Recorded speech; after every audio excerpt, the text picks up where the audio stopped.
ভাইরা আমার, ওই কবরের মধ্যে আমাকে একা রেখে যাবে, যেই কবরের মধ্যে মা থাকবে না, বাবা থাকবে না, বন্ধু নাই, বান্ধব নাই, কেউ থাকবে না।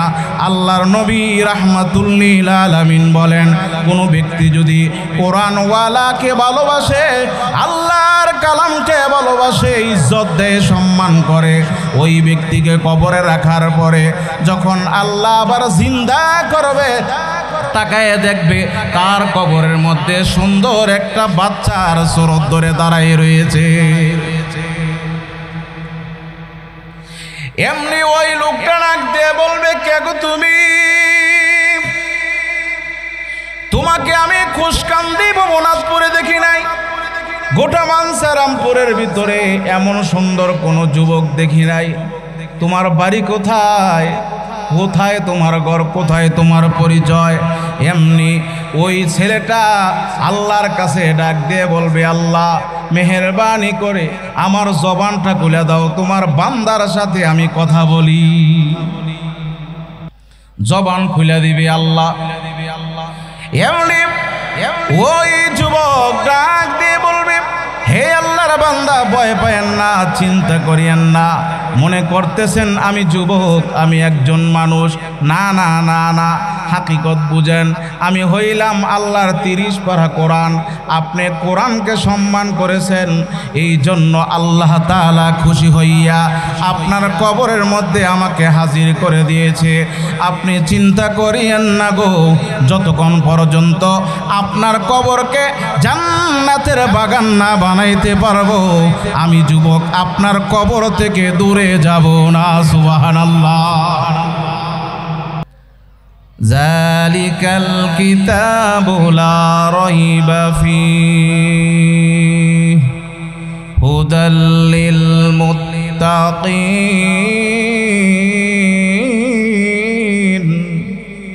যালিকাল কিতাব, ওইটা এমন একটা কিতাব, লা রাইবা ফীহি, যার মধ্যে কোনো সন্দেহের অবকাশ নাই, কোনো সন্দেহ নাই। তাফসীরি কিতাবে লেখেন লা রাইবা আয় লা শাক্কা, তার মধ্যে কোনো সন্দেহ নাই, তার মধ্যে কোনো অসম্পূর্ণ নাই, তার মধ্যে কোনো বক্রতা নাই। জোরে একবার বলেন সুবহানাল্লাহ। কোন কোন মুফাসসিরিনে কেরাম কিতাবে লেখেন যে বিসমিল্লাহর বা আর ওয়ান নাস, সূরাতুল নাসের শেষের নাস, বা এবং সিনকে একত্রিত করলে হয় বাস। এর অর্থ হলো যথেষ্ট। কোরআনের ভিতরে যা কিছু আছে এটা সকলের জন্য যথেষ্ট। সুবহানাল্লাহ। আপনারা মনে করেন ব্যবসার কত কোরআনে আসেনি না নাই? ধরে বলেন আসেনি না নাই? আমাদের কল্যাণের কথা কোরআনের ভিতরে আসেনি না নাই? তাহলে কোরআনটা নাজিল হয়েছে কই থেকে? কই থেকে আসছে? আল্লাহর কাছ থেকে। কই থেকে? জোরে বলেন কই থেকে? আল্লাহ নিজে বলেন। তানজিলুম মির রাব্বিল আলামিন। উভয় জগতের পালনেওয়ালার পক্ষ থেকে নাজিলকৃত, যিনি আল্লাহ। জোরে বলেন না। আল্লাহর নামটা বললে ভালো লাগে না? জোরে বলেন। ভালো লাগে। এই কোরআন, এর মধ্যে সন্দেহ আছে? জোরে বলেন। ভাইয়েরা আমার, লক্ষ্য করে দেখুন, আল্লাহর এই কালাম, যার মধ্যে কোনো সন্দেহ নাই। আল্লাহ তাআলা তার কালামের ভিতরে বলেন লা রাইবা ফি আয়লা শাক্কা, তার মধ্যে কোনো সন্দেহ নাই, তার মধ্যে কোনো বক্রতা নাই, অসম্পূর্ণ নাই। পৃথিবীর মানুষেরা এই কোরআনকে যারা ভালোবাসে, ইজ্জত দেয়, সম্মান করে, এই কোরআনকে যারা সম্মান করে, তাদের কি হবে? তাদের কি লাভ? মুফাসসিরিনে কেরাম আল্লাহর নবীর হাদিস বর্ণনা করেছেন। আল্লাহর নবী নিজে বলেছেন, যেই ব্যক্তি কোরআনকে ভালোবাসলো, কোরআনওয়ালাদেরকে ভালোবাসলো, কোরআনকে ইজ্জত দিল, ওই ব্যক্তি যেদিন দুনিয়া ছেড়ে 3.5 হাত কবরের বাসিন্দা হয়ে যাবে। এবার আপনারা বলেন, আমাকে আপনাকে কবর দেওয়ার পরে কি আমার আত্মীয় স্বজন 2 দিন কবরের মধ্যে বসে থাকবে নাকি? জোরে বলেন। কবর দেওয়ার পরে সংক্ষিপ্ত দোয়া শেষ করে সবাই চলে যাবে, কেউ কিন্তু আমার আপনার কবরে থাকবে না। আপন ভাই নাই, আপন ছেলেও কবরের মধ্যে থাকবে না, নিজের স্ত্রী আমার আপনার লাশের সামনেও তো থাকতে চায় না, ভয়ে কম্পন সৃষ্টি হয়।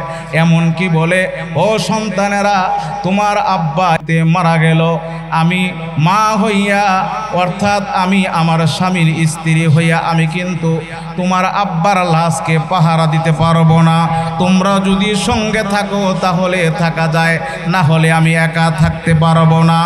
ভাইয়েরা আমার, ওই কবরের মধ্যে আমাকে একা রেখে যাবে, যেই কবরের মধ্যে মা থাকবে না, বাবা থাকবে না, বন্ধু নাই, বান্ধব নাই, কেউ থাকবে না। আল্লাহর নবী রাহমাতুল লিল আলামিন বলেন, কোনো ব্যক্তি যদি কোরআনওয়ালাকে ভালোবাসে, আল্লাহর কালামকে ভালোবাসে, ইজ্জত দেয়, সম্মান করে, ওই ব্যক্তিকে কবরে রাখার পরে যখন আল্লাহ আবার জিন্দা করবে, তাকায় দেখবে তার কবরের মধ্যে সুন্দর একটা বাচ্চার সুরত ধরে দাঁড়ায় রয়েছে। এমনি ওই লোকটা নাক দিয়ে বলবে, কে গো তুমি? তোমাকে আমি খুশকান্দি ভবনাথপুরে দেখি নাই, গোটা মানসারামপুরের ভিতরে এমন সুন্দর কোনো যুবক দেখি নাই। তোমার বাড়ি কোথায়? কোথায় তোমার ঘর? কোথায় তোমার পরিচয়? এমনি ওই ছেলেটা আল্লাহর কাছে ডাক দিয়ে বলবে, আল্লাহ মেহেরবানি করে আমার জবানটা খুলে দাও, তোমার বান্দার সাথে আমি কথা বলি। জবান খুলে দিবে আল্লাহ। এমনি ওই যুবক ডাক দিয়ে বলবে, হে আল্লাহর বান্দা, ভয় পায়েন না, চিন্তা করিয়েন না, মনে করতেছেন আমি যুবক, আমি একজন মানুষ। না না না না, হাকিকত বুঝেন, আমি হইলাম আল্লাহর 30 পারা কোরআন।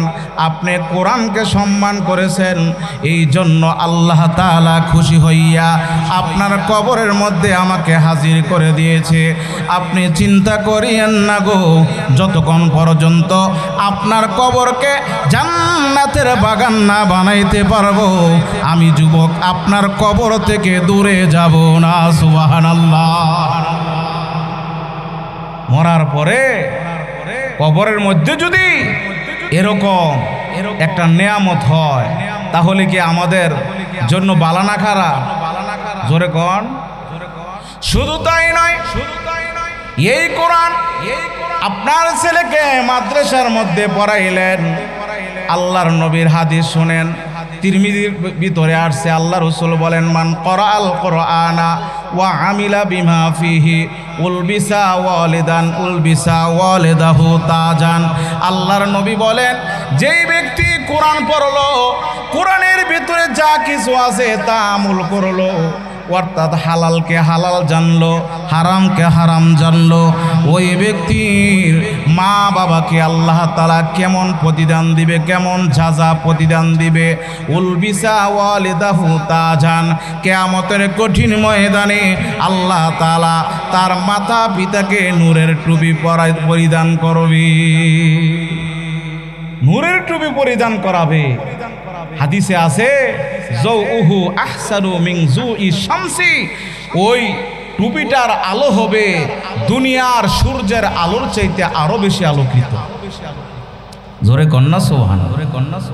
আরেক হাদিসে আছে, বলবুনি হাদিস, আল্লাহ রাসূল, ইউকালু লি সাহিবিল কুরআন ইকরা ওয়ারতাকি, ইকরা ওয়ারতাকি ওয়ারাতিল কামা কুনতা তুরাতিলু ফিদ দুনিয়া।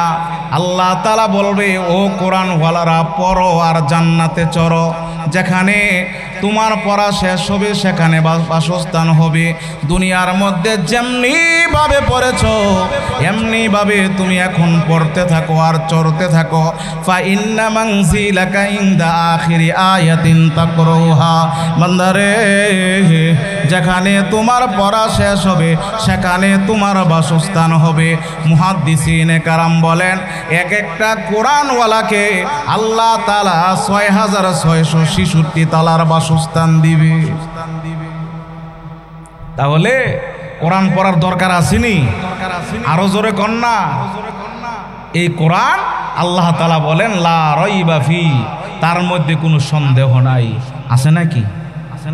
পৃথিবীর ভিতরে কোনো ব্যক্তি যদি কোনো গ্রন্থ লেখে, কোনো কিতাব অধ্যয়ন করে লেখে, তার শুরু অথবা শেষে বলে আমার এই বইয়ের ভিতরে যদি কোনো ভুল দেখাইতে পারেন, পরবর্তীতে রচনা যখন করব তখন সংশোধন করে দিব।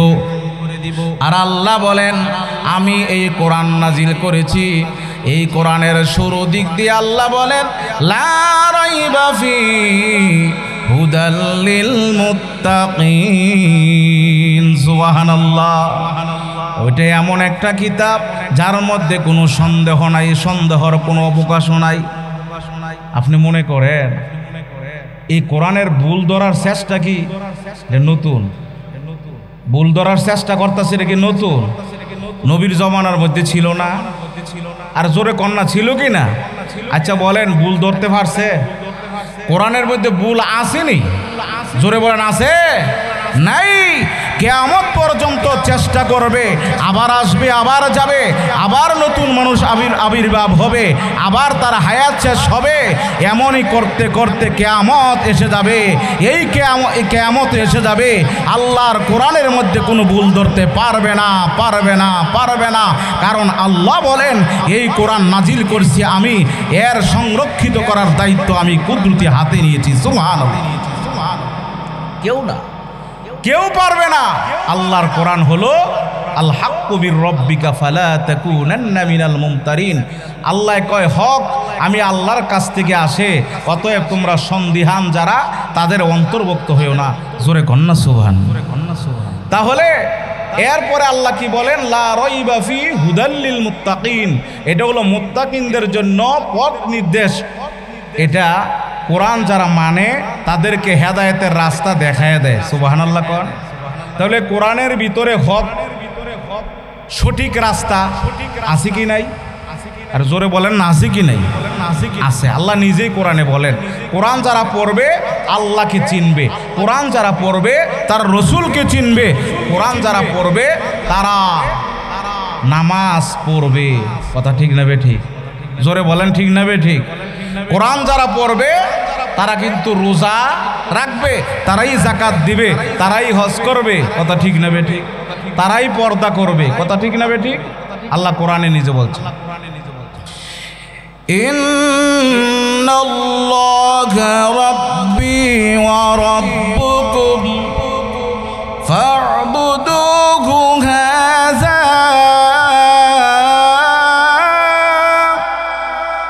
হাযা সিরাতুম মুস্তাকিম।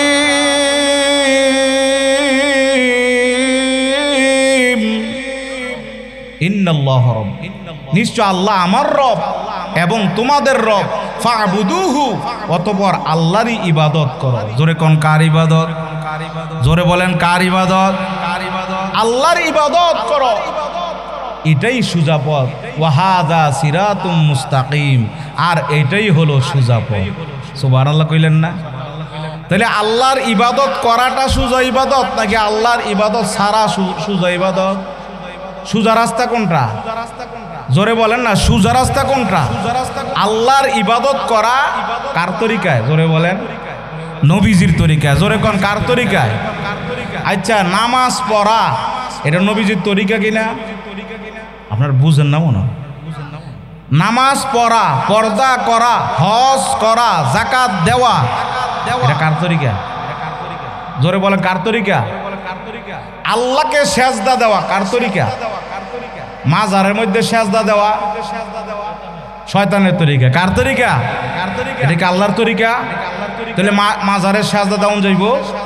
জোরে বলেন কুনুতি সেজদা দেওয়া যাবে? এই সেজদার পাওয়ার উপযুক্ত কে? জোরে বলেন না কে? একমাত্র আল্লাহ। কোরআনে আছে ওমিন আয়াতিহিল লাইলু ওয়ান নাহারু ওয়াশ শামসু ওয়াল কমার লা তাসজুদু লিশ-শামসি ওয়ালা লিল কমারি ওয়াসজুদু লিল্লাহ। সুবহানাল্লাহ কইলেন না? আল্লাহ কয় আমার নিদর্শনের মধ্যে একটা নিদর্শন হলো চন্দ্র সূর্য, আরেকটা নিদর্শন হলো রাত্র দিন। অতএব তোমরা চন্দ্রকেও ইবাদত করো না, সূর্যর সেজদা করো না। ওয়াসজুদু লিল্লাহ, একমাত্র আমি আল্লাহর সেজদা করো, একমাত্র আমি আল্লাহর ইবাদত করো। এরপরে কি বলছেন, সংক্ষিপ্ত আকারে যাই, এখানে শুধু সময় কাটাইতে হলে 2 ঘন্টা লাগবে এখানে। এরপরে আয়াতে আল্লাহ তাআলা বলেন আল্লাযীনা ইউমিনুনা বিল গায়ব, যারা অদৃশ্যের সাথে ঈমান আনে। আল্লাহর আমরা দেখছিনি, জোরে কোন দেখছি, বিশ্বাস করিনি। কারা কারা করে একটু হাতরা দেখাইতো। আল্লাহ তাআলা আমাদের সকলের ঈমানের উপর তারাক্কি দান করুক, আমিন। আমরা বিশ্বাস করি আল্লাহ এক, আল্লাহ তার কোনো শরীক আছে? তো অনেকে কয় ফির ওই আল্লাহ, আল্লাহ ফির। নাউজুবিল্লাহ, আসতে কইলেন, জোরে কন, আরো জোরে বলেন। আল্লাহ কয়জন? আল্লাহ এক। আমরা কই আল্লাহ সকলের উপরে সম্মান হলো আল্লাহর, আল্লাহর পরে যার সম্মান, যার মর্যাদা, তিনি হলেন প্রিয় নবী মুহাম্মদুর রাসূলুল্লাহ সাল্লাল্লাহু আলাইহি ওয়াসাল্লাম। আল্লাযীনা ইউমিনুনা বিল গায়বি ওয়া ইউকিমুনাস সালাতা, এবং যারা নামাজ কায়েম করে। আল্লাহ রাব্বুল আলামিন মুমিনের বর্ণনা দিতে 1 নম্বরে বলেন যারা অদৃশ্যের সাথে আমি আল্লাহ তাআলাকে বিশ্বাস করে এবং নামাজ কায়েম করে। আজকে আমার আলোচনার পয়েন্ট হলো যাদেরকে আমি আল্লাহ তাআলা রিজিক দিয়েছি, তারা সেই রিজিক পাইয়া আমি আল্লাহর রাস্তায় ব্যয় করে। দরকার আসেনি? ওয়ামিম্মা রাযাকনাহুম ইউনফিকুন, আমি আল্লাহ তাআলা যা রিজিক তাদেরকে দিয়েছি, এই রিজিক থেকে আমি আল্লাহর রাস্তায় ব্যয় করে। এই হলো আমার আলোচ্য বিষয় আজকে, আল্লাহ তাআলার রাস্তায় দান খয়রাত করা। দরকার আসেনি? আচ্ছা, দান করলে লাভ না লস? জোরে কন, আরো জোরে কন। আবু বকর সিদ্দিক রাদিয়াল্লাহু তাআলা আনহুর জমানায়, তিনি যখন খলিফাতুল মুসলিমিন ছিলেন, আপনারা আবু বকর সিদ্দিকের নাম শুনছেননি? আমাদের খোশকাদির আবু বকর নাকি মক্কাতুল মুকাররমা, মদিনাতুল মুনাওয়ারা, মদিনাতুর রাসূল মুহাম্মদুর রাসূলুল্লাহ সাল্লাল্লাহু আলাইহি ওয়াসাল্লামের হাতে সর্বপ্রথম কালিমা পড়নেওয়ালা মুসলমান এবং সাহাবীদের মধ্যে সর্বশ্রেষ্ঠ সাহাবী হযরত আবু বকর সিদ্দিক রাদিয়াল্লাহু তাআলা আনহু। জোরে কন্না সুবহানাল্লাহ। সেই আবু বকর সিদ্দিকের জমানায় একবার পুরা মদিনার মধ্যে দুর্ভিক্ষ দেখা দিছে। মদিনার লোকেরা একেবারেই খাদ্য সংকট হয়ে পড়েছে।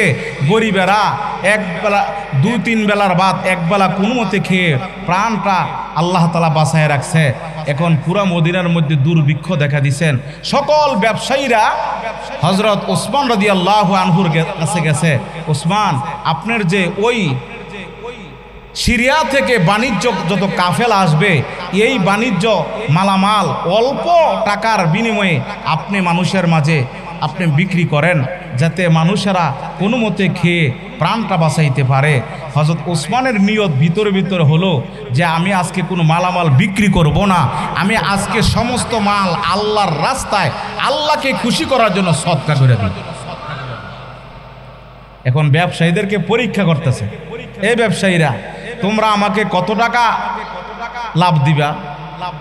জোরে একবার বলেন, ব্যবসা হালাল না হারাম? হালাল না হারাম? হালাল। সুদ আসেনি?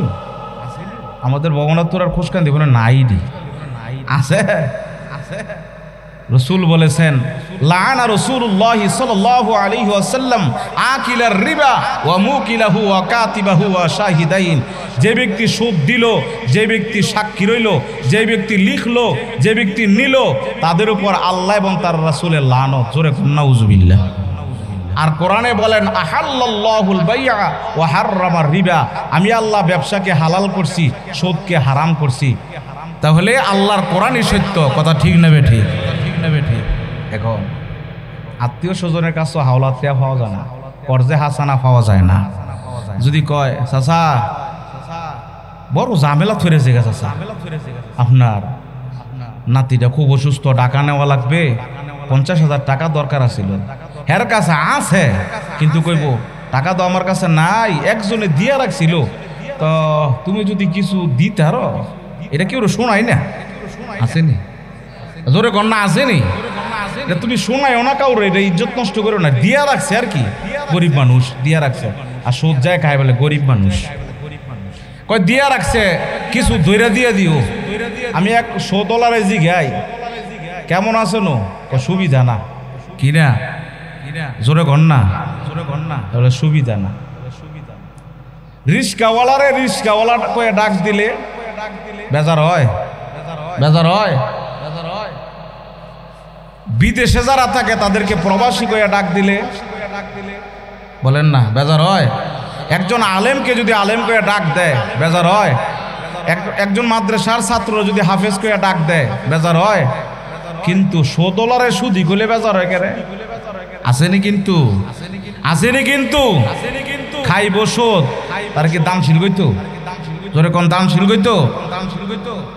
আবু বকর সিদ্দিক কত সত্যিকারে একজন সাহাবী, কেমন নরম তবিয়তের সাহাবী, বলতেছেন চলো তোমরা মনে করতেছ আমি আজকে মালামাল বিক্রি করব না, আমি আল্লাহকে খুশি করার জন্য সমস্ত মাল আমি মদিনার সকল মানুষের মাঝে আমি বন্টন করে দেওয়ার জন্য অনুমতি দিয়ে দিলাম। এতটুকুন কথা বুঝে থাকলে বলেন আবু বকর সিদ্দিক রাদিয়াল্লাহু তাআলা, সেই উসমান রাদিয়াল্লাহু তাআলা আনহু, সেই উসমান রাদিয়াল্লাহু তাআলা আনহু বলেন যে আমি আজকে সমস্ত মাল গরিবের মাঝে কি করে দিলাম, সদকা করে দিলাম। এতটুকুন ঘটনা বুঝে থাকলে বলেন হযরত উসমান রাদিয়াল্লাহু তাআলা আনহু দানশীল ছিলেন কিনা? জোরে কোন না, দানশীল ছিলেন কিনা? নবীজি হাদিসে বলেন লিকুল্লি নবিয়্যিন ফিল জান্নাতি রফিকুন, প্রত্যেকটা নবীর জন্য জান্নাতে একটা করে বন্ধু থাকবে। ও রফিকি ফিল জান্নাতি উসমান ইবনে আফফান, আর আমার জান্নাতে আমার বন্ধু হবে আমার উসমান ইবনে আফফান। না সুবহানাল্লাহ, আস্তে কই। একজনের দানের কারণে পুরাটা মদিনার ভিতরে দুর্ভিক্ষ দূর হয়ে গেছে। সুবহানাল্লাহ, জোরে কোন সুবহানাল্লাহ। সকলে আরাম এসে ঘুমায় গেছে। দেখবেন পেটের মধ্যে যখন ক্ষুধা লাগে ঘুম ধরে না, ঠিক নেই? রমজান মাস হচ্ছে হেরি খাইয়া ফজরটা পইরা ঘুমায় জায়গা 10টা-11টা বাজে উঠে, ঠিক নেই কথাটা? আর রমজান মাস যদি জোহর নামাজ পইরা এই কেতেতে ওই কেতে যায়, ডানতে বামে যায়, বামেতে ডাইনো যায়, ঘুম আসেনি? সকল সাহাবীরা যখন খাইছে, খাওয়ার পরে ঘুমায় গেছে, রাতের বেলা এশার নামাজ পড়ে ঘুমাইছেন। আব্দুল্লাহ ইবনে আব্বাস, রইসুল মুফাসসিরিন আব্দুল্লাহ ইবনে আব্বাস স্বপ্নে দেখেন আল্লাহর রসুল একটা স্বর্ণের ওর দিয়া কোথায় যেন যাইতেছে। জোরে কন্যা সুবহানাল্লাহ। কোন রেওয়ায়েতে আছে স্বর্ণের একটা গোড়া, কোন রেওয়ায়েতে স্বর্ণের একটা ওট দিয়া নবীজি কোথায় যেন যাইতেছেন। এমনি রইসুল মুফাসসিরিন আব্দুল্লাহ ইবনে আব্বাস সামনে নবীজির সালাম দিছে, আসসালামু আলাইকা ইয়া রাসূলুল্লাহ। এবার আপনারা বলেন স্বপ্নের মাধ্যমে সালাম দিয়েছেন, সালাম দেওয়ার পরে যে ব্যক্তি নবীজিরে দেখে সালাম দেয় সে ব্যক্তির ভাগ্য খারাপ না বালা? জোরে কোন, বালা না খারাপ? নবীজি সালামের জবাব দিয়েছেন। এখন জিজ্ঞাসা করেন হুজুর আপনি কই থেকে আসছেন? ভাইয়েরা আমার লক্ষ্য করে দেখুন, রইসুল মুফাসসিরিন আব্দুল্লাহ ইবনে আব্বাস রাদিয়াল্লাহু আনহু ডাক দিয়ে বলে ইয়া রাসূলুল্লাহ, ইয়া হাবিবাল্লাহ, আল্লাহর নবী গো আপনি কোথায় যাবেন, কোথায় থেকে এসেছেন গো নবী? আল্লাহর নবী রাহমাতুল লিল আলামিন ডাক দিয়ে বলেন হে রইসুল মুফাসসিরিন আব্দুল্লাহ ইবনে আব্বাস শুনে রাখো, আমি একটা বিবাহর অনুষ্ঠানের মধ্যে যাব। হুজুর দুনিয়ার ভিতরে দেখেছি আপনি যখন কোনো অনুষ্ঠানের মধ্যে যাইতেন, কোনো দাওয়াত গ্রহণ করার জন্য যখন দাওয়াতের মধ্যে শরীক হইতেন, আমি আব্দুল্লাহকে আপনি সঙ্গে নিয়ে যাইতেন, আমি আব্দুল্লাহ ইবনে আব্বাসকে নিয়ে যাইতেন। ও নবী আজকে আমাকে নিয়ে যাওয়া যায়নি। আল্লাহর নবী ডাক দিয়ে বলে হে আব্দুল্লাহ আজকে তোমাকে নিয়ে যেতে পারবো না। শোনো শোনো, আজকে এই বিবাহর মধ্যে যত দাওয়াতি হবে সকল দাওয়াতি মেহমান হলো আল্লাহর পয়গম্বর আদম থেকে ঈসা নবী পর্যন্ত সকল মেহমানের দায়িত্ব। কিন্তু কোনো সাহাবীরা আজকে মেহমানদারের আমন্ত্রণ করা হয় নাই, এজন্য তোমাকে নিয়ে যেতে পারবো না। হুজুর দুনিয়ার ভিতরে ভিতরে আপনি তো আমাকে সঙ্গে নিয়ে যাইতেন, আজকে নিয়ে যাইবেন না, কেমন বিবাহ এটা? আল্লাহর নবী ডাক দিয়ে বলে, ও আব্দুল্লাহ, আজকে এমন একটা বিবাহর মধ্যে যাব যেই বিবাহর স্বামী হলো দুনিয়াতে, স্ত্রী হলো জান্নাতের ভিতরে। জোরে কন্যা সুবহানাল্লাহ। ইয়া রাসূলুল্লাহ, দুনিয়ার মধ্যে দেখেছি স্ত্রী এবং তার স্বামী কিন্তু একই মজলিসের মধ্যে থাকে, ঠিক না বে ঠিক? কিন্তু আজকের বিবাহটা এমন একটা পরিবর্তন, এটা কিভাবে এমন একটা পরিবর্তন, তা কিভাবে? হুজুর, এই বিবাহটা কেমন বিবাহ একটু বলেন। এমনি আল্লাহর নবী ডাক দিয়ে বলে, হে আব্দুল্লাহ, শুনে রাখো, তুমি কি গতকাল দেখো নাই একজনের দানের কারণে পুরাটা মদিনার ভিতরে দুর্ভিক্ষ দূর হয়ে গেল? আব্দুল্লাহ রে, শোনো শোনো, আমার আল্লাহ আমার সাহাবী উসমানের দানটা এত কবুল করেছে, আল্লাহর কাছে এত মকবুল হয়েছে, মহান আল্লাহ তার দানের উপরে খুশি হয়ে গেছে। আল্লাহ কুদরতিভাবে একটা হুর আল্লাহ তারা কুদরতি হাত দিয়া বানাইলো। আল্লাহ তাআলা কিয়ামতের কঠিন ময়দানে জান্নাতের ভিতরে আমার উসমানকে ওই হুরটা প্রদান কইরা দিবে। তাহলে দান করলে লাভ না লস? আরো জোরে কোন। এ দান কইরা কোনো ব্যক্তি কি বিফল হইছে? আর জোরে কোন না বিফল হইছে? গরিব হয়েছে গা? জোরে কোন গরিব হইছে? নবীর এক সাহাবী বড় মজলিসের ভিতরে ওইটা দাঁড়াইয়া চুপ করে রইছেন। নবী আলাইহিস সালাতু ওয়াস সালাম বলেন, ও সাহাবী রে, তোমার কোনো কথা আছে নি? তুমি দাঁড়াই রইলা। হুজুর, আমি সকালবেলা কাজের সন্ধানে বাইর হই, সারাটা দিন কাজকর্ম করি, আমি নামাজ পড়ি, কিন্তু ঘর থেকে অভাব দূর হইতেছে না। আছেন এরকম মানুষ? জোরে কন্যা আছে কিনা? নবীজি বলেন, তোমাকে আমি একটা আমল দিব, করতে পারবা? সাহাবী বলে, হুজুর করতে পারবো, তুমি বেশি বেশি সূরাতুল ইখলাস পড়ো। সুবহানাল্লাহ, জোরে কন্যা। ঠিকই দেখা গেল ইখলাস আমল করছে, আল্লাহ তাআলা এত বড় লোক বানাইছে। সাহাবী বলেন, আমি আমার ঘরের ডাইন পাশে অনেক ঘর, আমার ঘরের বাম পাশে অনেক ঘর, সামনে পিছনে অনেক ঘরের মধ্যে আমি দান খরাত করছি, কিন্তু আমার দান যত করি তত আল্লাহ তাআলা আরো বাড়ায় দেয়। জোরে কন্যা সুবহানাল্লাহ, আরো জোরে কোন সুবহানাল্লাহ। তাহলে মানুষে মাদ্রাসা মসজিদের মধ্যে দান করলে যে দোয়াটা করে ছাত্ররা, আপনি যদি একটা ছাত্র হাইটা যাইতেছে, তার মা নাই বাপ নাই, এই ছাত্রটা ডাক দিয়ে যদি 50টা টাকা তার হাতের মধ্যে দিয়া কন, বাবা দোয়া কইরো, এই ছেলেটার ভিতরে যে একটা খুশি লাগবে, আল্লাহর আরশের মধ্যে তার দোয়াটা পৌঁছতে দেরি হইব। জোরে কোন দেরি হইব? দেরি হবে না। একটা ঘটনা মনে পড়ে গেছে, কইলাইতাম নি ভাইদা? কইলাই, দুই বন্ধু গেছে সফরের মধ্যে। এমন বন্ধু সফরের মধ্যে যায় না? আগের দিনে তো বন্ধু ছিল ভালো, আর এখন ঈদের মধ্যে ঘোরাফেরা করতে যায় বড় বড় ডেকসিট লইয়া। আসেনি? জোরে কোন আসেনি? এমন খারাপ অবস্থা হয়ে গেছে, আজান হইতেছে, আজানের জবাব দিব দূরের কথা, ডেকসিটের আওয়াজ মনে হয় যেন কানের কাছে আইসা বাজাইতেছে। অনেকের হার্টের রোগী আছে, তারা কিন্তু এগুলো সহ্য করাটা বড় কষ্ট। মানবকে কষ্ট দিয়া সে এরকম কাজ করতেছে, আল্লাহর কাছে জবাব দেওয়া লাগবনি?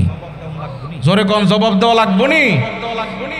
ওই দুই বন্ধু সফরে গেছেন, সফরে যাওয়ার পরে এক বন্ধু একদিন রান্না করে, আরেক বন্ধু আরেক দিন রান্না করে। এক বন্ধু শুয়ে রয়েছে, আরেক বন্ধু রান্না করতেছে। শুয়ে যে আছে বন্ধু, এই বন্ধু তাকায় তাকায় দেখতেছে যে তার বন্ধু রান্না বান্না করতেছে। যখন চুলার আগুনটা নিভিয়া যায়, নিভিয়া যাওয়ার পরে সে নিজের হাত দিয়ে আগুনের মধ্যে ধরে অটোমেটিক জ্বালায় ফেলে, এ আগুনে তার হাত জ্বালায় না। সুবহানাল্লাহ না? আমরা দলে জ্বালাইনি, যে কারেন্ট বানাইছে তারে ধরবনি? জোরে কোন ধরবিনি? কিন্তু ওই বন্ধুরে আগুনে জ্বালাইতেছে না। তখন ওই যেই বন্ধু শুয়ে রয়েছে সে বন্ধু বলে, বন্ধু তোমার গোপন আমল দেখে ফেলছি, তোমার কি কারণে, কিসের কোয়ালিটির কারণে তোমাকে আগুনে ধরে না, এটা বলতে হইব। কতলে শোনো বন্ধু, যেহেতু গোপন আমল দেখেই বলছ, আমার এই আগুনটা কেন আমার হাতের মধ্যে লাগতেছে না, আমার হাত পোড়া দিতেছে না, আমার হাত পড়তেছে না, এর কারণ হইল আমি একজন বড় লোকের এক ছেলে ছিলাম। আমার আব্বা অনেক ধনাঢ্য ব্যক্তি ছিল। আমার আব্বা মানুষের মাঝে অনেক ত্রাণ বিতরণ করত, মানুষকে অনেক দান খয়রাত করত। একদিনের ঘটনা, আমার বাড়ির পাশে ছিল একটা মেয়ের বাড়ি। মেয়েটা ছিল দিনদার এবং পরহেজগার। মেয়েটা অনেক সুন্দরী ছিল। রাস্তাঘাটে যখন চলাফেরা করত, সে পর্দা দিয়ে চলাফেরা করত। তখন আমি তাকে উত্তপ্ত করতাম, জ্বালাইতাম। আর এক পর্যায়ে আমার পক্ষ থেকে ওই মেয়েটাকে আমি বিবাহর প্রস্তাব দিলাম, কিন্তু সে বিবাহর প্রস্তাবে রাজি হইল না। সে বলে দিল, আপনি বড় লোক হইতে পারেন, কিন্তু আমরা গরিব হইতে পারি। আমি চাই আমার আল্লাহ যেন আমাকে একটা দিনদার একজন ছেলে দেখ, রিস্কাওয়ালা হোক, গরিব হোক, সে কোনো মতে দিনে আইনে দিনে খাক, তাতে কোনো অসুবিধা নাই, কিন্তু আমি একজন দিনদার, একজন পরহেজগার ছেলে চাই। আর আপনি যেই বড় লোক, আপনি তো নামাজ পড়েন না, আপনি নেশা করেন, আপনি খারাপ মানুষের সাথে সম্পৃক্ত, অতএব আমি রাজি নই। আমি আপনার প্রস্তাবকে প্রত্যাখ্যান করে দিলাম। একদিন দুই দিন যেতে যেতে এই মেয়েটাকে একজন দিনদার ছেলের কাছে বিবাহ দিয়া দিল। কয়েকজন বাচ্চা দুনিয়াতে আল্লাহ তাআলা পাঠানোর পরে, বুঝেননি আপনারা, বাচ্চা দুনিয়াতে আল্লাহ তাআলা দিয়েছেন, দেওয়ার পরে ঘটনাক্রমে এই স্বামীটা দুনিয়া থেকে বিদায় হয়ে গেছে। এরকম ঘটনা হয়নি? অল্প বয়সে অনেক মহিলারা বিধবা হয় কি হয় না? কষ্ট হইতেছে আপনাদের? অল্প বয়সে অনেক মেয়েরা বিধবা হইতেছে। এটা আল্লাহ তাআলা হায়াতের জিন্দিগি কয়দিন আল্লাহ রাখে এটা কেউ জানে না, একমাত্র জানে কে? জানে কে? আল্লাহ। এখন এই মেয়েটা স্বামী যখন মারা গেল, সেও তো অসহায় হয়ে গেল, গরিব হয়ে গেল। 3 বেলা বাচ্চাদেরকে খাওয়ানোটাও অসম্ভব। মেয়েটাকে যেই জায়গাতে বিবাহ দিল, তার স্বামীর বাড়িতেই, সেই ভিটার মধ্যেই সে রয়ে গেল। একদিন দুই দিন যায়, অনেক দিন পরে একটা সংবাদ আসছে যে এই গ্রামের মধ্যে একটা যুবক ছেলে ত্রাণ দিবে, গরিব দুঃখী যারা আছে তারা যেন সময় মতো ওই নির্দিষ্ট জায়গার মধ্যে হাজির হয়। বড় লোকের ছেলে আসবে, তা সকলকে ত্রাণ দিবে, সাহায্য করবে। মেয়েটাও এক পর্যায়ে কাতারবন্দি হয়ে সিধা কাতারের মধ্যে দাঁড়ায় গেলেন।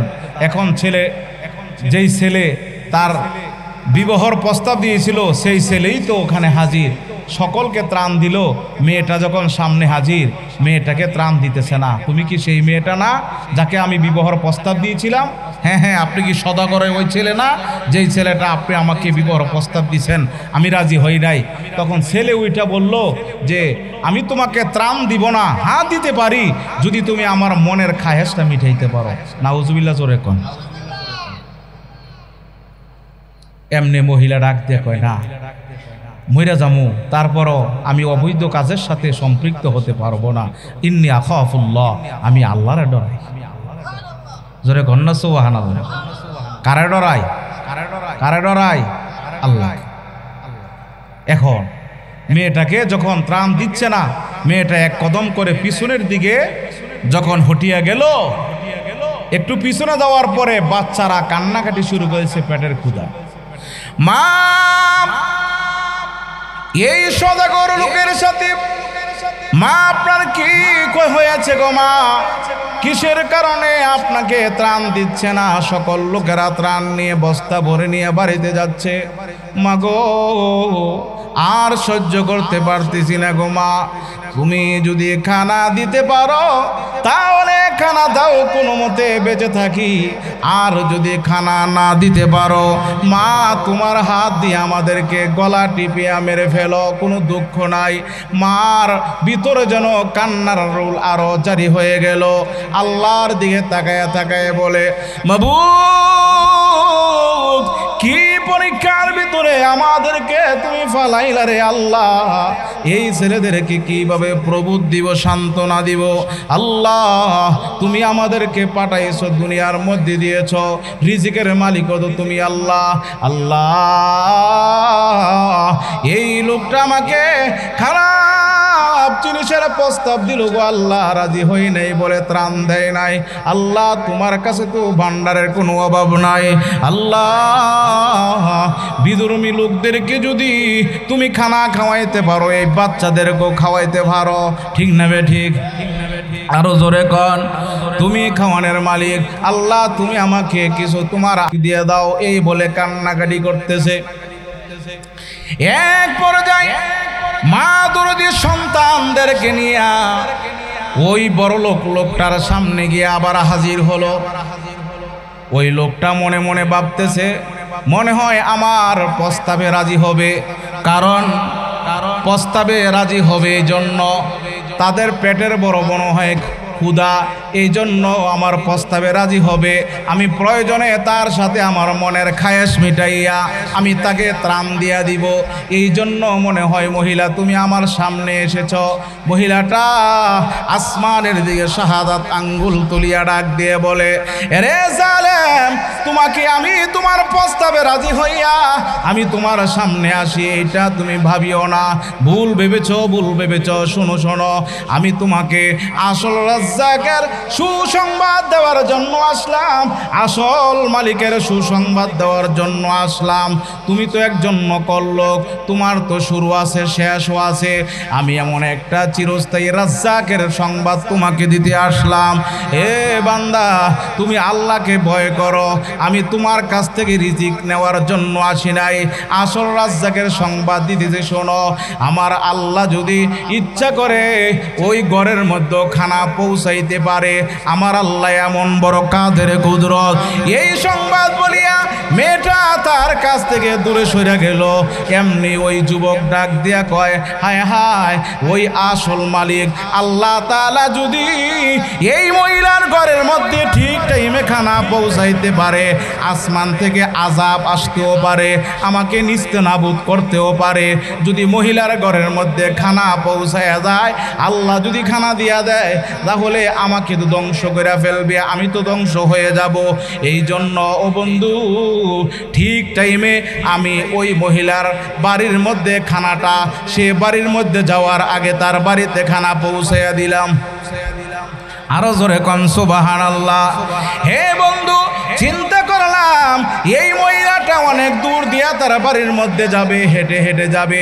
আমি প্রয়োজনে গাড়ি অথবা ঘোড়া দিয়া তার বাড়ির মধ্যে বসলাম, পৌঁছায়া খানার সমস্ত ভান্ডার সামগ্রী তার ঘরের মধ্যে মজুদ করিয়া একটু আড়ালের মধ্যে দাঁড়ায় রইলাম।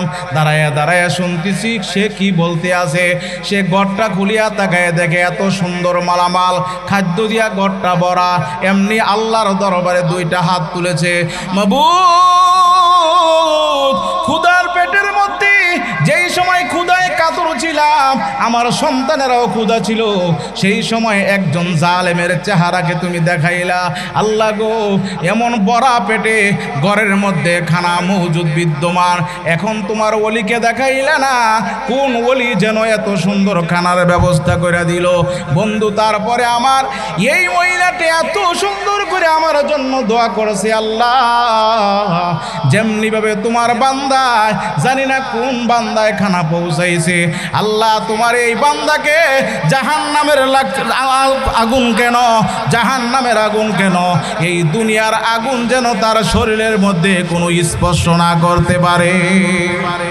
হে বন্ধু, ওই মহিলার ওই দিনের দোয়ার কারণে আমার আল্লাহ তাআলা এমন প্রতিদান আমাকে দিয়েছে। যখন চুলার মধ্যে আগুন ধরায়, যখন নিভিয়া যায়, আমি অন্য কোনো লাডি, অন্য কোনো লাকড়ির প্রয়োজন হয় না, আমার নিজের হাত দিয়ে আগুন ধরি, আগুন আমাকে জ্বালায় না। সুবহানাল্লাহ। তাহলে মানুষের দোয়া আল্লাহ তাআলা কবুল করে। ছোট একটা মানুষ রাস্তা দিয়ে হাইটা যাইতেছে, মাদ্রাসার ছাত্র, 10টা টাকা নাই। আমরাও তো এরকম ছিলাম, কথা ঠিক নেবে ঠিক, যেরকম ছিলাম কি না?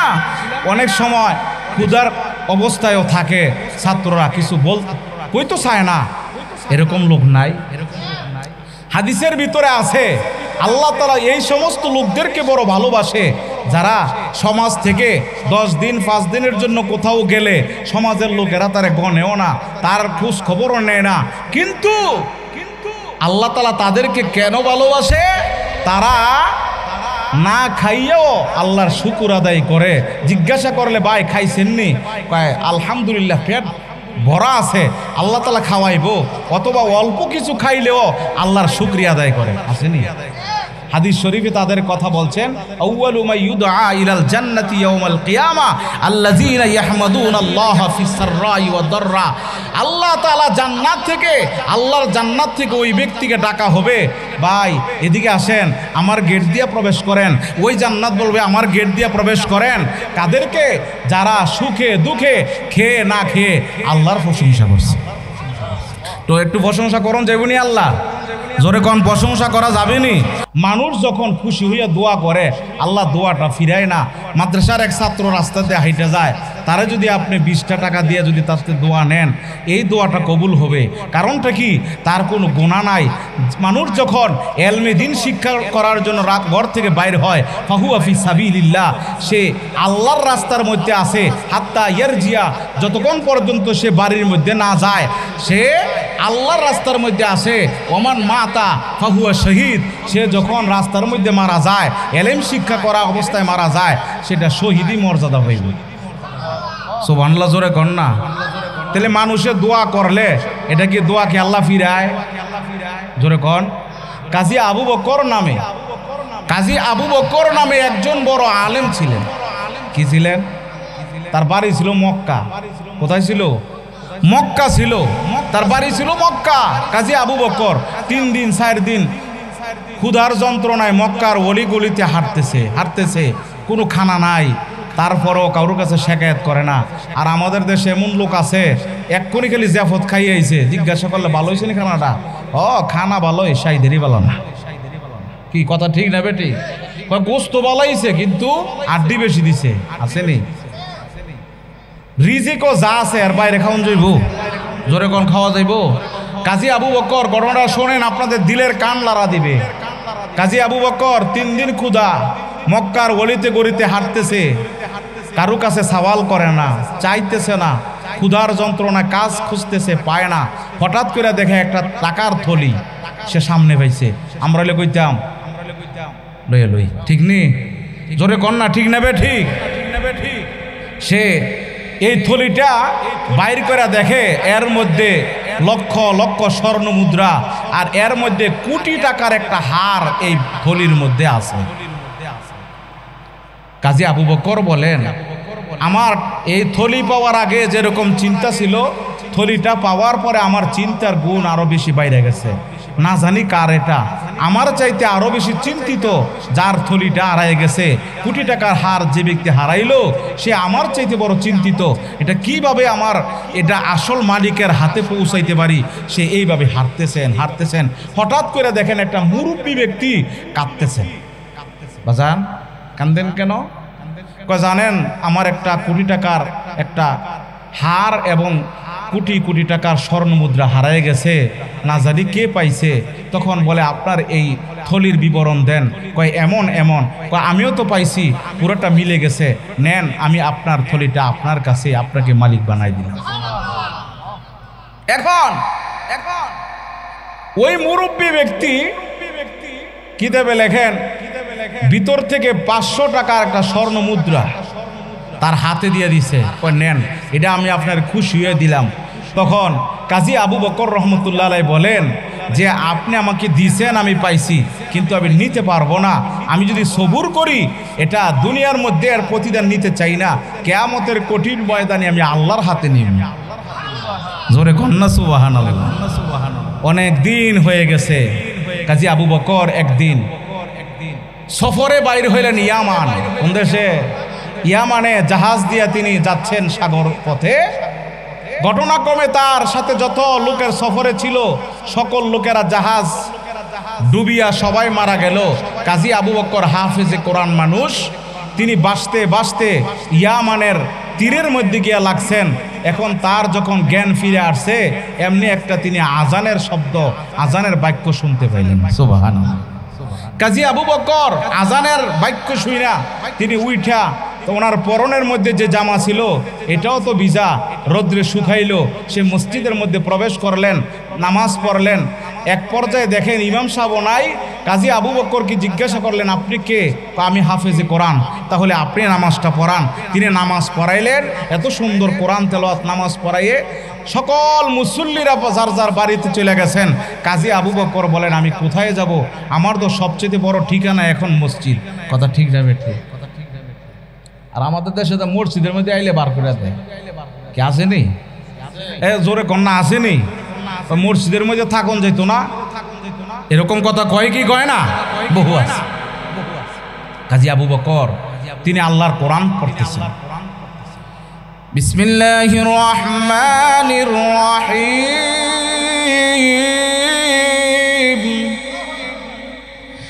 ইয়াসিন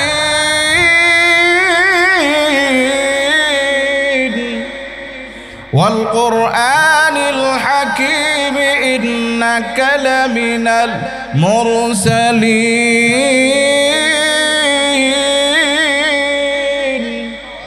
তিনি কোরআন তেলাওয়াত করেন।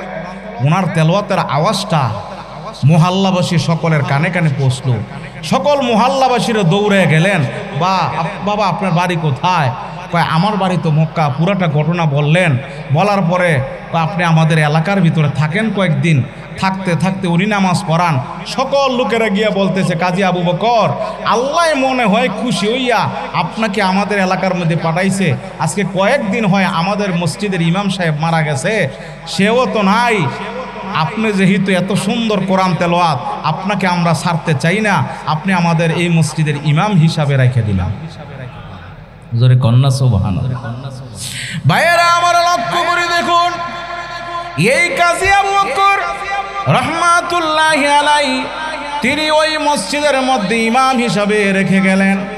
খোদার কুদরত বোঝা যায় না, খোদার কুদরত বোঝা যায় না। অনেক দিন হয়ে গেল। ওই মহল্লাবাসী সকলে গিয়া বলে, হে কাজী আবু বকর তুমি কি বিবাহ করেছ?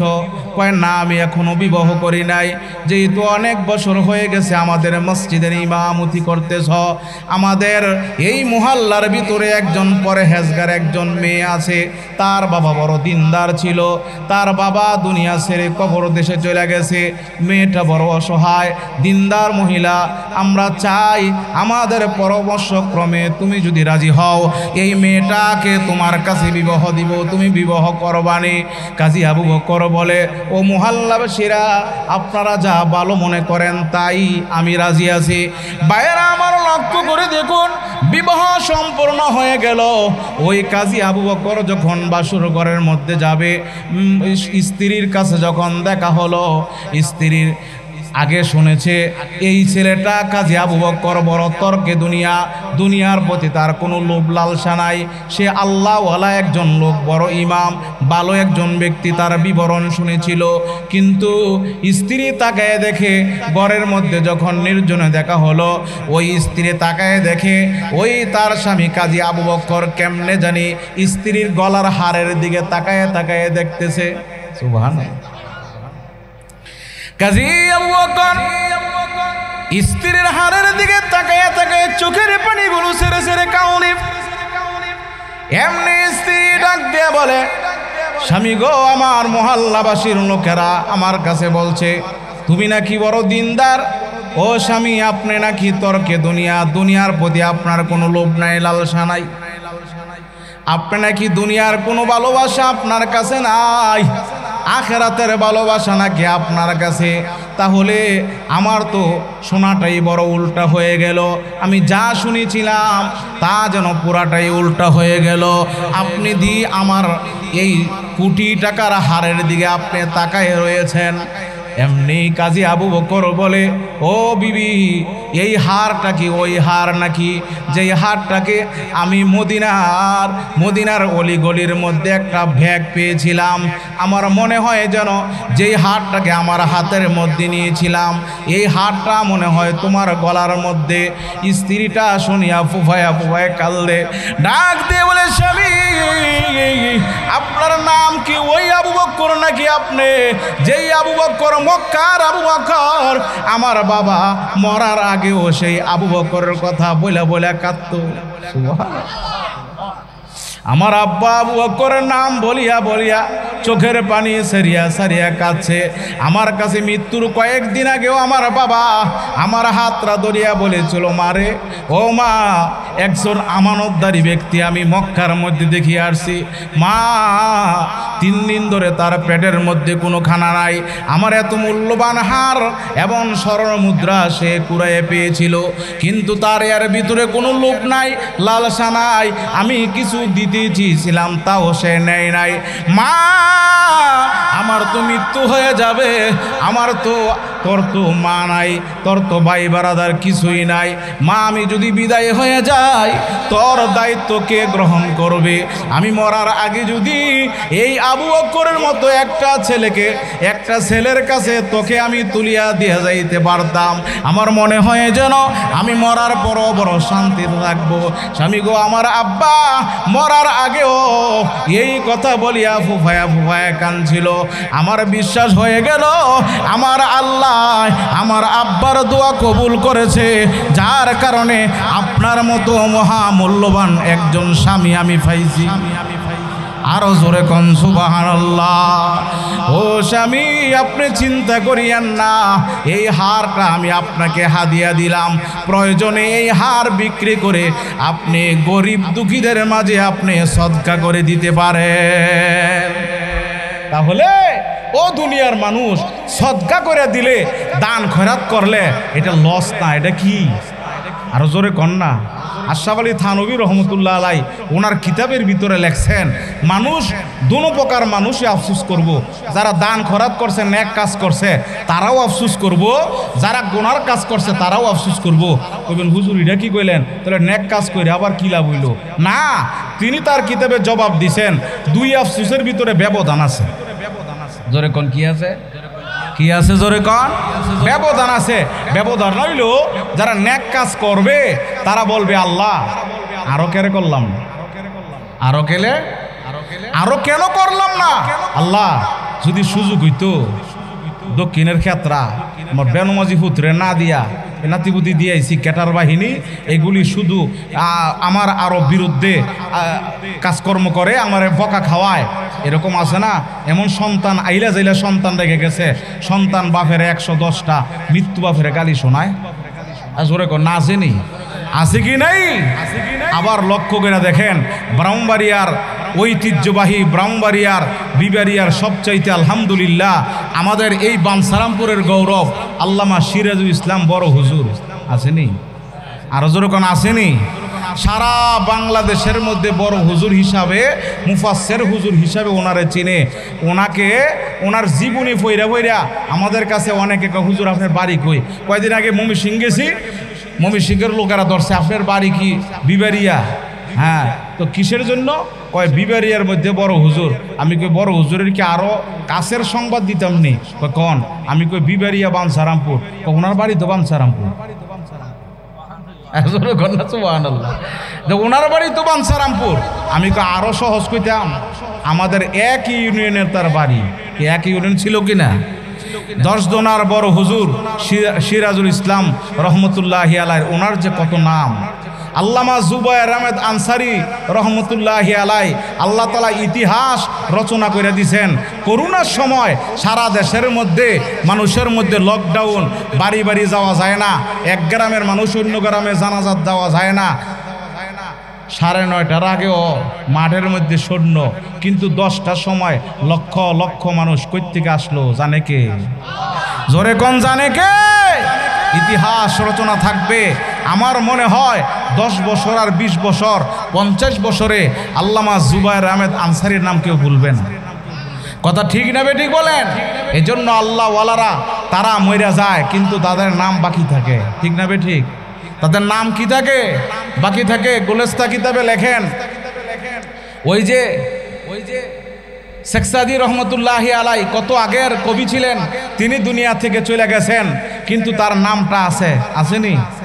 আবু বকর সিদ্দিক রাদিয়াল্লাহু তাআলা আনহু 1450 বছর আগে দুনিয়া ছেড়ে চলে গেছেন, কিয়ামত পর্যন্ত তার নাম থাকবে, আখিরাতেও থাকবে। শাহজালাল মুজাররদি ইয়াবানি রহমতুল্লাহি আলাই তিনি নাই, তার নাম আছে। আমানত শাহ রহমতুল্লাহি আলাই জজের নাম এখনো বাকি নাই, কিন্তু আমানত শাহ রহমতুল্লাহি আলার নাম বাকি আছে। ওই বাইতুল মুকাররমের খতিব সাহেব আল্লামা কারি উবাইদুল হক, ওনার নাম আছে। ব্রাহ্মণবাড়িয়ার গৌরব মুফতি আমিনীর নাম আছে। সারা বাংলাদেশের ইসহাক সাহেব রহমতুল্লাহি আলাই, সৈয়দ ফজলুল করিম রহমতুল্লাহি আলার নাম আসেনি?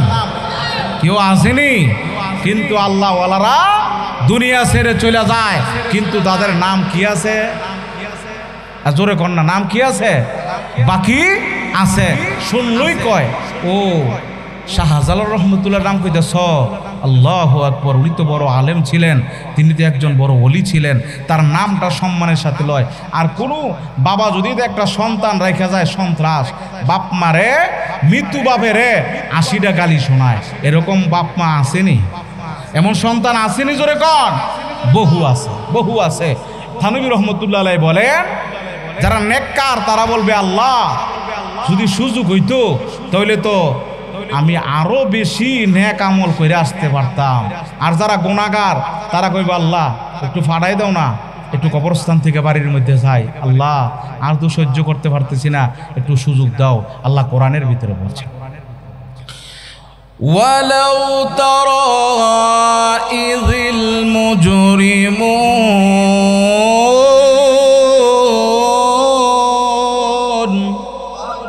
আর জোরে কোন আল্লাহু আকবার, مجرمون ناكسوا رؤوسهم عند ربهم ربنا أبصرنا وسمعنا فارجعنا نعمل صالحا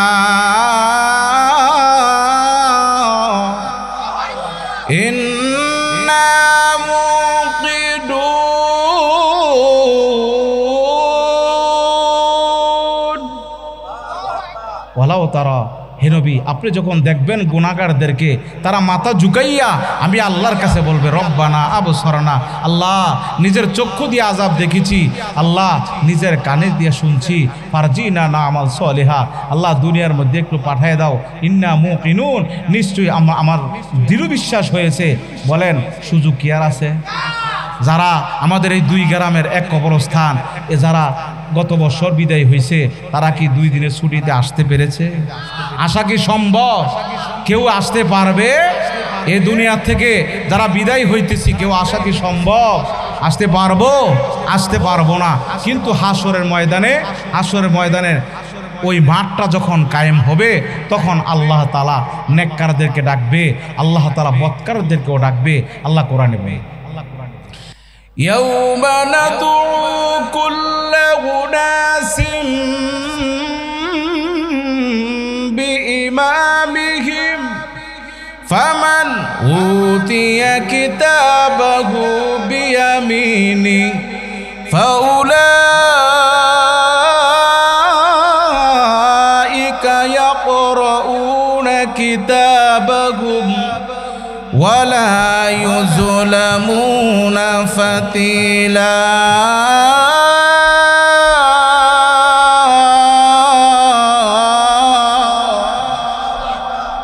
ইয়াউমা নাদু, ওই দিন আমি আল্লাহ তাআলা ডাকবো কুল্লা উনাসিম, প্রত্যেকটা মানুষকে, বি ইমামিম, তার ইমাম সহকারে ডাকবো। ভাইয়েরা আমার, ইমাম সহকারে ডাকবে। মুফাসসিরিনে কেরাম বলেন যেই পীরের মুরিদ হয়েছেন পীর সহকারে ডাকবে, নেতা সহকারে হাসরের ময়দানে ডাকবে। ডাকার পরে যার ডান হাতের মধ্যে আমলনামা দিবে তার ভাগ্য বড় ভালো।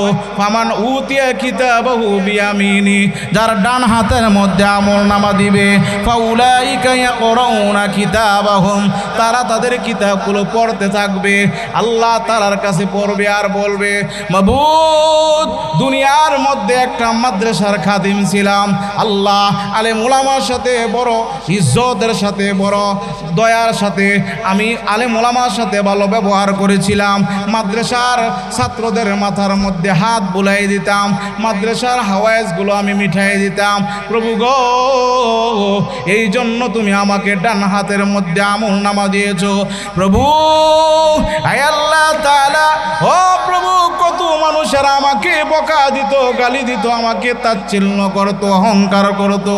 আল্লাহ আমাকে কত গাট্টিওয়ালা গাট্টি সোরা বলিয়া গালি দিত, আমি কিন্তু তোমার নবীরগণ প্রতিষ্ঠান ছাড়ি নাই, তোমার ঘর মসজিদ ছাড়ি নাই। আল্লাহ আজকে খুশি হইয়া তুমি আমাকে ডান হাতের মধ্যে আমলনামা দিয়েছো। ভাইয়েরা আমার, মুফাসসিরিনে কেরাম বলেন ওই সময়ে বান্দা বান্দি পড়তে থাকবে।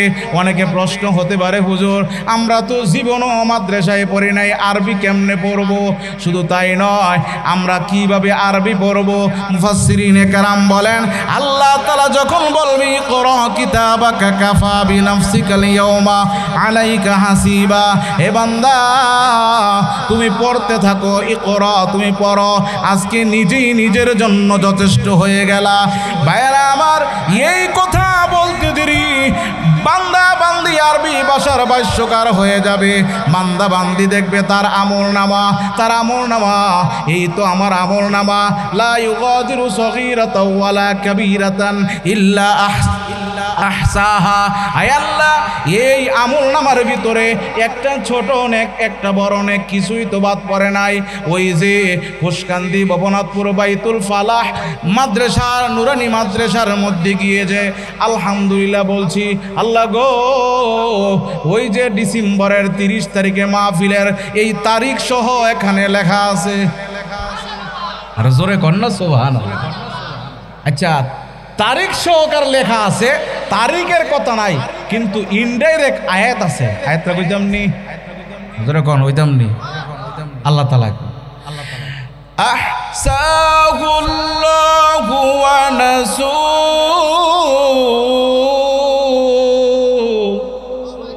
ওয়াল্লাহু আলা কুল্লি শাইইন শাহীদ।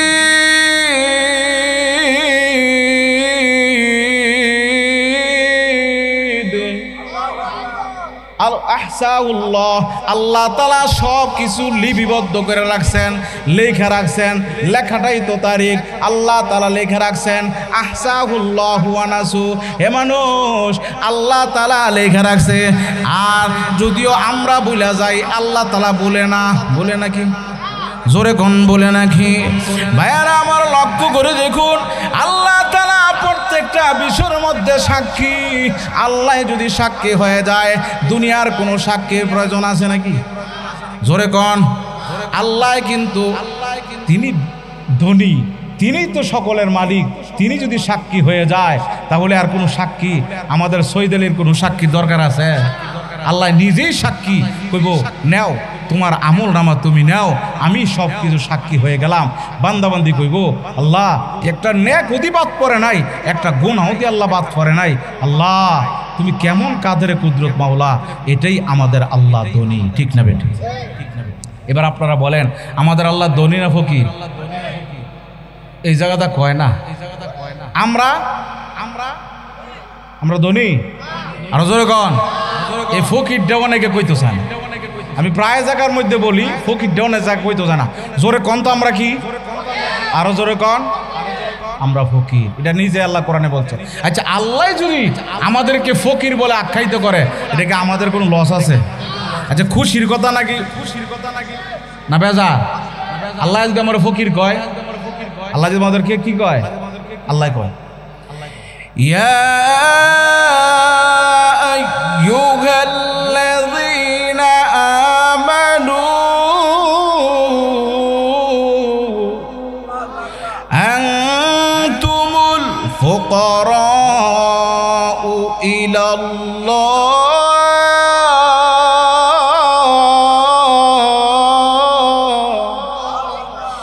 ওয়াল্লাহু হুয়াল গনিয়্যুল হামিদ।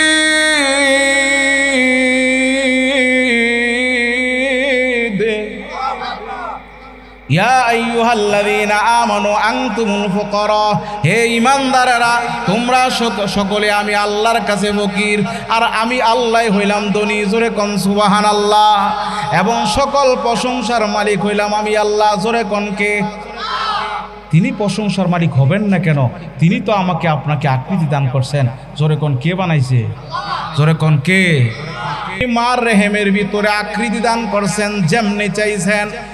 মুফাসসিরিনে কেরাম বলেন নাকটা কিরকম হবে, তার চেহারাটা কিরকম হবে, তার হাতটা কেমন হবে, দুনো হাত কি প্রশস্ত হবে, দুনো হাত কি ভালো হবে, নাকি একটা হাত ভালো হবে, দুনো পাও কি ভালো হবে না লুলা হবে, সব কিছুর আকৃতি দিছে কে? জোরে কন। তিনি তো মালিক। তিনি কে? জোরে কন। তিনি মালিক, সর্বক্ষমতার মালিক কে? আরো জোরে কন। আরো জোরে কন, মালিক কে? আচ্ছা, আমরা যখন মার পেট থেকে আইছি তখন আমাদের কোনো কিছু মনে আছে? জোরে কোন মনে আছে? এই যে আমরা বাহাদুরি দেখাই, হ্যাঁ আমারে চিনস, আমি কে? আসেনি এরকম লোক? আমরা যখন ছোট্ট ছিলাম মনে আছে কিছু? এটা আল্লাহ নিজে বলে, ওয়াল্লাহু আখরাজাকুম মিন বুতুনি উম্মাহাতিকুম লা তা'লামুনা শাইআ ওয়া জা'আলা লাকুমুস সাম'a ওয়াল আবসারা ওয়াল আফইদা লা'আল্লাকুম তাশকুরুন।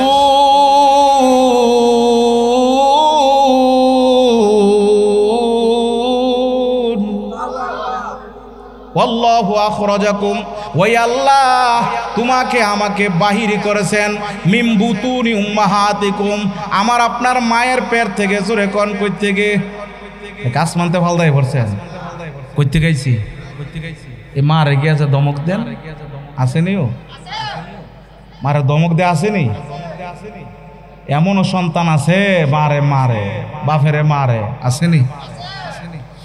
ভাইয়ারা আমার লক্ষ্য করে দেখুন, যেহেতু কথার প্রসঙ্গে এসে গেছে, আল্লাহ রসুল বলেন ওমা জান্নাতুকা ওয়া নারুকা, তোমার মা তোমার জান্নাত, তোমার বাবা তোমার জান্নাত, তোমার মা বাবা তোমার জাহান্নাম।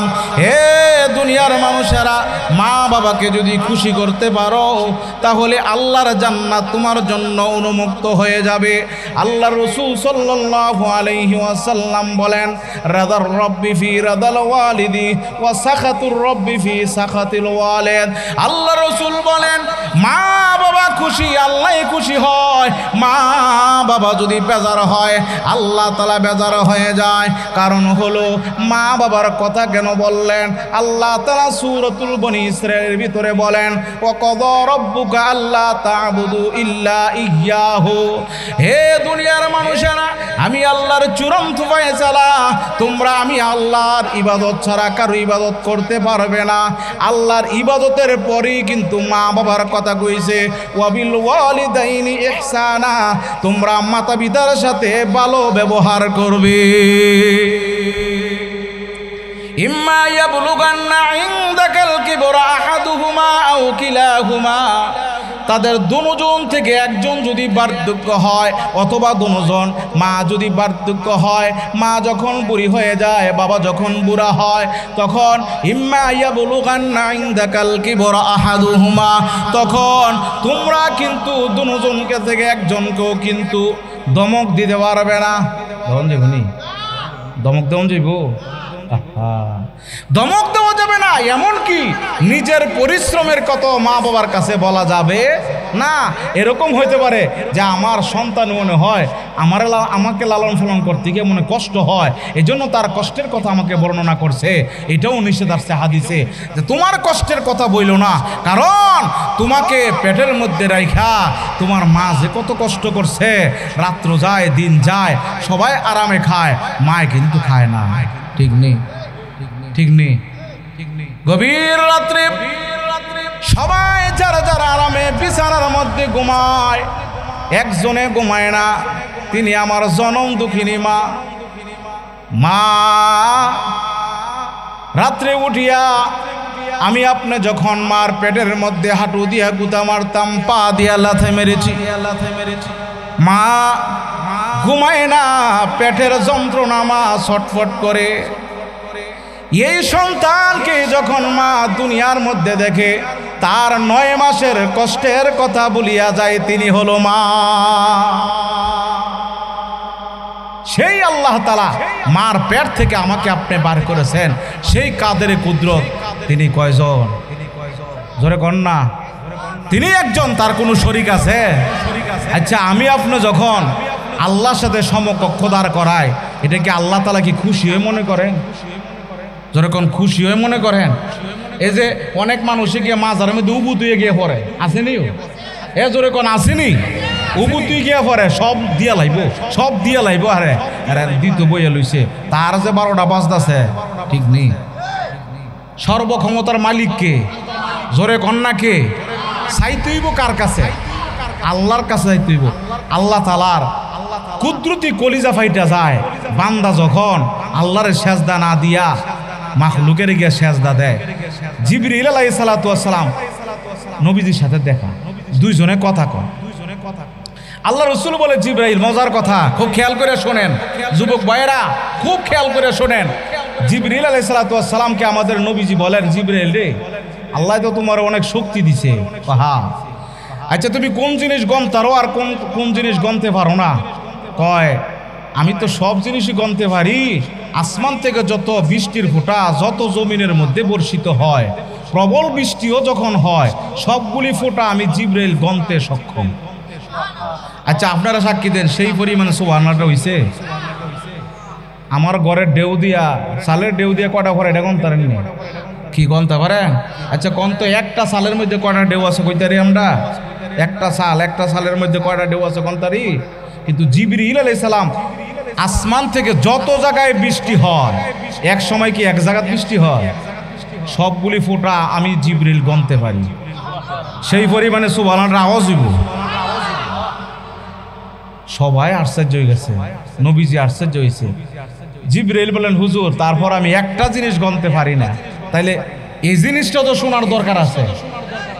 আচ্ছা জিবরিল কোন জিনিস গণতে পারো না? হুজুর আপনার যুবক বয়সের উম্মতেরা গুনার কাজ ছাইরা, ওলিমান খাফা মাকাম রাব্বিহি ওয়া নাহান নাফসা আনিল হাওয়া ফাইন্নাল জান্নাতা হিয়াল মাওয়া। সুবহানাল্লাহ।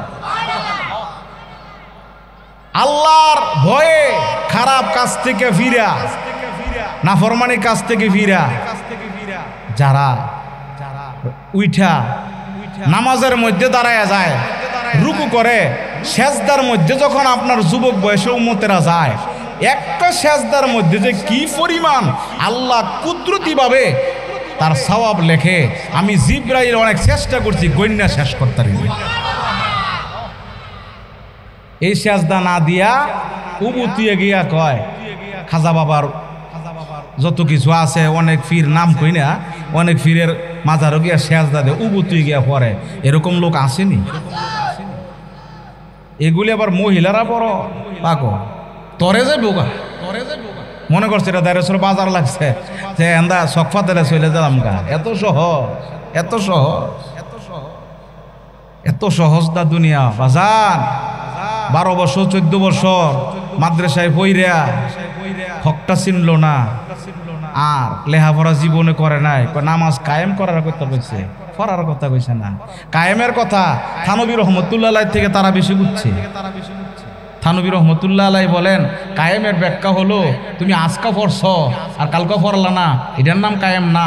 মৃত্যুর আগ পর্যন্ত নামাজের সাথে সম্পর্ক রাখতে হবে, অজু বালা করে করতেইব, জামাতে নামাজ পড়তেইব, পবিত্র হইয়া তা দিলে আরকান রুকু করছে রুকুর থেকে সুজা হয়ে দাঁড়াইতেইব, রুকুর থেকে সুজা হয়ে না দাঁড়ায় সাজদাতে চলে যাওয়া, এটার নাম কায়েম না।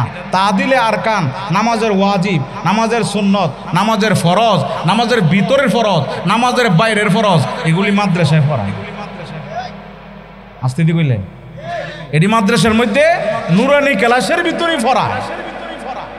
এগুলি শিখলে পরে মানুষের আমল দুরুস্ত হয়, মানুষের ইমানের মজবুত বাড়ে, তারাক্কি হয়। আমার মুরব্বীরা সব কথাও এলাকার ভিতরে এত জোরপূর্বক বলা যায় না, কারণ এখানে সবাই তো মুরব্বী, অনেকে আমার বাবার বয়সী। যদিও কষ্ট নেন, কষ্ট নিয়েন না, কারণ কথাগুলি বলতেই হবে। আল্লাহর রসুল সাল্লাল্লাহু আলাইহি সাল্লাম কিয়ামতের কঠিন ময়দানে যদি জিজ্ঞাসা করে হক কথা কেন বলো নাই, যদি ওমরে ফারুক রাদিয়াল্লাহু তাআলার সামনে নিয়ে যদি আল্লাহ রসুল জিজ্ঞাসা করে আলেম হইছ, খালি মানুষের বাদ খাই দেয়া, একটা হক কথাও কইছো না, জবাব দেওয়ার কোনো রাস্তা আছে? বলে রাস্তা আছে। এই জন্য মুহতারাম হাজিরিন, এই দুনিয়াতে আমরা থাকার জন্য আসি না, সেজদা দিতে হবে একমাত্র আল্লাহকে। কায়েমের ব্যাখ্যা হলো মৃত্যুর আগ পর্যন্ত নামাজ পড়ে যাওয়া। আর শুক্রবারে বললাম, আরেক শুক্রবারে আইছি, এটার নাম কায়েম হইব? জোরে কর। এই মুসল্লি আসেনি আমার কাছে, এক মুসল্লি গিয়ে হুজুর জীবনও তো ফাপ করি না, গত সপ্তাহে আপনার পিছনে জুমার নামাজটা পড়ে গেছি, আবার এই সপ্তাহে আইছি, জীবনও তো ফাপ করি না। যেমন আসমান থেকে দৌড়ে নেমে পড়ছে। আচ্ছা শুক্রবার, এরপরে শুক্রবার কোনো নামাজ আসেনি? জোরে কর না, আসেনি? আল্লাহু আকবার। আল্লাহ ইচ্ছা করলে আমাদেরকে ধ্বংস করে দিতে পারে না? আমরা যদি নামাজ ছাইড়া দেই ধ্বংস করতে পারিনি? কিতাবের ভিতরে আছে আল্লামা আশেক এলাহি বলন্দে শহরি মরনে কি বাত কিয়া হোগা, ওনার কিতাবের ভিতরে আনছেন আল্লাহ তাআলার কাছে আসমানে আল্লাহর কাছে পারমিশন চায়, জমিন আল্লাহর কাছে মাবুদ অনুমতি চাই, আমি জমিন তোমার এই বান্দাদেরকে জমিনের মধ্যে দশিয়ে দেই। সাগর আল্লাহর কাছে বলে প্রভু গো, তোমার নেয়ামত খাইয়া, তোমার নেয়ামত কত নেয়ামত খাইলো আল্লাহ, নদীর থেকে মাছ ধরে কত ধরনের কিসিমের মাছ খাইলো, তারপরও তোমাকে সেজদা দেয় নাই। ফজরে ডাক দিল তারপরও আসে নাই, জোহরে ডাক দিল তারপরও আসে নাই, মাগরিবে ডাক দিল তারপরও আসে নাই। এমনি আকাশ আল্লাহর কাছে সুপারিশ চায়, জমিন আল্লাহর কাছে পারমিশন চায়, বাতাস বলে আল্লাহ তাকে একবারে উড়াইয়ে ফেলে। আল্লাহ ডাক দিয়ে বলে এ বাতাস, আমি ইচ্ছা করলে তাকে তো হালাক করতে পারি, কিন্তু না না না, আমি এদেরকে বড় আউশ করে বানাইছি। কেমনে আউশ করে বানাইলো? আল্লাহ যখন বলেছিল নাহনু নুসাব, আল্লাহ তাআলা বলেন ওয়া ইয ক্বালা রাব্বুকা লিল মালাইকাতি ইন্নী জাইলুন ফিল আরদি খলিফা, রে ফেরেশতা জমিনের মধ্যে আমি প্রতিনিধি সৃষ্টি করতে চাই। তখন ফেরেশতারা ডাক দিয়ে বলে আল্লাহ এমন কি মানুষ সৃষ্টি করবেন তারা দুনিয়ার ভিতরে গিয়া মারামারি করবে, তারা দুনিয়ার ভিতরে গিয়া ফিতনা করবে। নাহনু নুসাব্বিহু, আমরাই তো আপনার প্রশংসা করি। নাহনু নুসাব্বিহু বিহামদিকা ওয়া নুকাদ্দিসু লাক, ও প্রভু আমরাই তো আপনার প্রশংসা করি। ওয়া নুকাদ্দিসু লাক, আমরাই তো আপনার পবিত্রতা বর্ণনা করি। আল্লাহ এমন কি দুনিয়াতে মানুষ সৃষ্টি করবেন? এমনি আল্লাহ তাআলা ডাক দিয়ে বলে ক্বালা ইন্নী আ'লামু মা লা তা'লামুন, রে ফেরেশতারা আমি আল্লাহ যা জানি তোমরা কিন্তু তা জানো না। রে ফেরেশতারা আমি অবশ্যই দুনিয়ার মধ্যে প্রতিনিধি বানাবো। হে আসমান, হে জমিন, হে পাহাড় পর্বত, শোনো শোনো শোনো, তোমাদেরকে আমি দশায় ফেলার, তোমাদেরকে আমি ডুবায় ফেলার অনুমতি দেই না। আমার বান্দারা ফজরের সময় যখন মুয়াজ্জিন আসসালাতু খায়রুম মিনান নাওম বলে, তখনও কিন্তু মসজিদের মধ্যে আসে না। আমি ইচ্ছা করলে তার রিজিক বন্ধ করে দিতে পারি, কিন্তু বন্ধ করব না। হে আসমান, আমি তাকে মারার কিন্তু কোনো পারমিশন দিব না। জমিন, তাকে মারার জন্য পারমিশন দিব না। কারণ হলো আমি আউশ করে আমার বান্দা বান্দি বানাইলাম। সুবহানাল্লাহ। কিন্তু আল্লাহ রব্বুল আলামিন যে এত বড় নিয়ামত দিয়ে দিয়েছেন, কত নিয়ামতের দিকে লক্ষ্য করো। নিয়ামাতাল্লাহি লা তুহসুহা। হে দুনিয়ার মানুষেরা, তোমরা যদি আমি আল্লাহর নিয়ামতকে গণতে থাকো, গনিয়াও শেষ করতে পারবো না। ঠিক নেবে ঠিক? আরো জোরে কন, গনিয়া শেষ করতে পারবো না। আপনি আমার ডাইনে আল্লাহর নিয়ামত, বামে আল্লাহর নিয়ামত, সামনে পিছনে আল্লাহর নিয়ামত, আমার অঙ্গ প্রত্যঙ্গ সবগুলো আল্লাহর দেওয়া নিয়ামত। আলাম নাজআল লাহু আইনাইন। আল্লাহ তাআলা বলেন, আমি কি তাকে দুইটা চক্ষু দান করি নাই? ওয়া লিসানাহু ওয়া শাফাতাইন। আমি আল্লাহ কি জিহ্বা এবং ঠোঁট দান করি নাই? হে মানুষ, কোন দিকে তাকাইবা? সামনে পিছনে দেখো। তারপরও আমি আল্লাহর দয়া থেকে তোমাকে গিয়ে দূরে সরায় নিল। ইয়া আইয়ুহাল ইনসানু মা গররাকা বিরাব্বিকাল কারীম। হে মানুষ, দয়াময় আল্লাহর কাছ থেকে কে তোমাকে দূরে সরায় নিল? আমি কি আল্লাহ তোমাকে বানাই নাই? আমি আল্লাহ কি তোমাকে দুইটা হাত দেই নাই? কে দিছে বলেন না, কে দিছে? ওমা কুনতা সগীরা, তোমরা কি ছোট্ট ছিল না? ওমা কুনতা জয়ীফা, তোমরা কি দুর্বল ছিল না? কে আমাকে আপনাকে শক্তিশালী কে করছে? আজকে শক্তি পাইয়া যায় একজনকে আরেকজনে আমরা মাইরা ফেলি। মানুষের গলার মধ্যে ছুরি ধরি, ছোট ভাই বড় ভাইকে মারতে যায়, বড় ভাই ছোট ভাইকে মাইরা ফেলে, বাতিজা তার চাচাকে মেরে ফেলে। অথচ ১,৫০০ বছর আগে আল্লাহ রসুল বলেছেন চাচা তার বাবার সমতুল্য। এটা মানে না, আজকে বড়দেরকে সম্মান করে না। আল্লাহর রসুল বলেন, মাল্লাম ইয়ারহাম সগীরানা ওয়ালাম ইউআক্কির কাবীরানা ফালাইসা মিন্না। যেই ব্যক্তি ছোটদেরকে স্নেহ করে না, বড়দেরকে সম্মান করে না, তারা কিন্তু আমি রসুলের উম্মত না, আমার দলের না।